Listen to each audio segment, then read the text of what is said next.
All right, let's jump into the repeating functionality that goes on a task itself. And this is something that I know some people leverage heavily.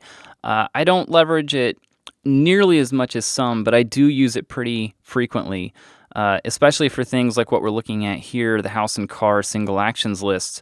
Simply because there are things that involve vehicles, things around the house that need to happen on a regular basis. And if you ask my wife, if it wasn't for OmniFocus and my take out the trash tasks, there are a good chance, very good chances that I would miss the garbage truck every single week. So thank you to OmniFocus for that. But the way that these repeat functionalities work is there are 3 different kinds. So I'm just going to select this wash the truck.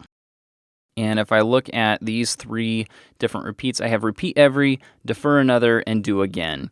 And this is very similar to the video that I did on the projects level. These work exactly the same. So some of this will be a reiteration, some of it will be a little bit nuanced here. But let's start with the defer another.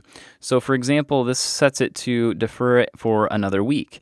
And just for demonstration purposes, if I were to check this off, you notice that that task is gone.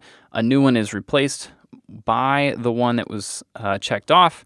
If I select that, I can now see that there is a defer date 1 week from the time that I checked it off. Now, if I were to, I'm going to hit the space bar here to check it off again.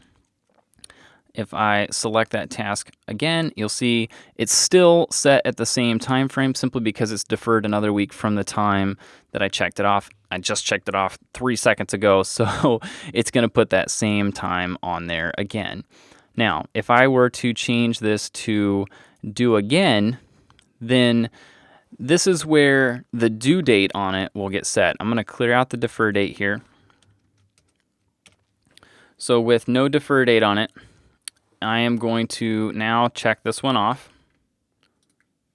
So I'm going to hit the space bar here, check that off, and we go back into it and notice that now the due date is set 1 week from the time that I checked it off. Whereas the defer date, that one's helpful, whereas I've got something like watering the plants. That's helpful because I can say that whenever I get it done, go another 4 days out, or something along those lines. And it's helpful because I need to water it every 4 days. Whereas something like do again, putting a due date on it, being dependent on the time that I check it off, as we talked about in the metadata video, due dates don't really work that way in my mind. It's something that if it has a due date, it absolutely necessarily needs to be done by that time. But if it's dependent on when I get it done, then the exact day and time is a little bit flexible, which means it's not a true due date. So to me, this is one that I never use, and I have never found a good use for it. The alternative that I use here is the repeat every, and there are some cases, take the trash for example. So if I were to go to that other task, so if we go down to the take out the trash, and I set this to repeat every. Now, in my case, I know that the trash needs to be taken out every single Thursday. The trash truck usually comes around 10 a.m., 10:30 a.m., somewhere in there, but I don't want to take it out until that morning. So in my case, I know that I want to repeat it every week. I want to do it on Thursdays. I don't want that task to show up until that Thursday. So I am going to put that defer until next Thursday. So there's next Thursday, but I also want it to be due next Thursday. However, I want that to be due at, say, 10 a.m. And there we go. So what happens here is that task, whenever I check it off, it becomes deferred until that next Thursday, but it's also going to be due that next Thursday.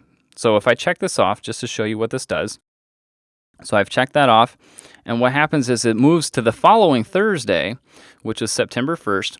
It's now deferred until that morning at midnight, and then it's due at 10 a.m. And if I were to check that off again, you'll notice that it progresses yet another week, and it just will continually work that method. And it's always going to be on that Thursday, and it's always going to have that same defer and due date. And that's awesome whenever you've got something like trash, or for in my case, we have to take the trash out every week. We have to take out the recycling every other week.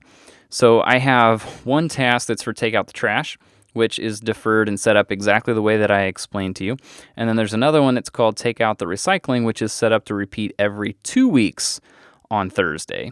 And I've got that set up to where it works out on the exact Thursday that it belongs on. Works the same way, same dates, everything is the same, except that the repeat every piece down here is set for 2 weeks instead of 1. But instead of this being dependent on the time that I check it off, it goes off of the dates that previously existed and then adds your repeat interval to the existing dates, if that makes sense. So it will just continually progress on through the calendar. As far as overall use goes, I use the defer date, the defer another. I use that one somewhat. I've probably got 3 or 4 tasks that work that way, such as washing vehicles and things like changing the oil, watering plants, simple stuff like that they need to happen on a recurring basis, but it's not absolutely vital that they get it done at a certain day and a time. Whenever there is something that has a regular, recurring repeat, that's when I use the repeat every. And I use it exactly like I was showing you with the trash. However, the do again piece, just avoid it. I just don't see where that one can help you out much at all. It's probably going to create more headaches for you than anything.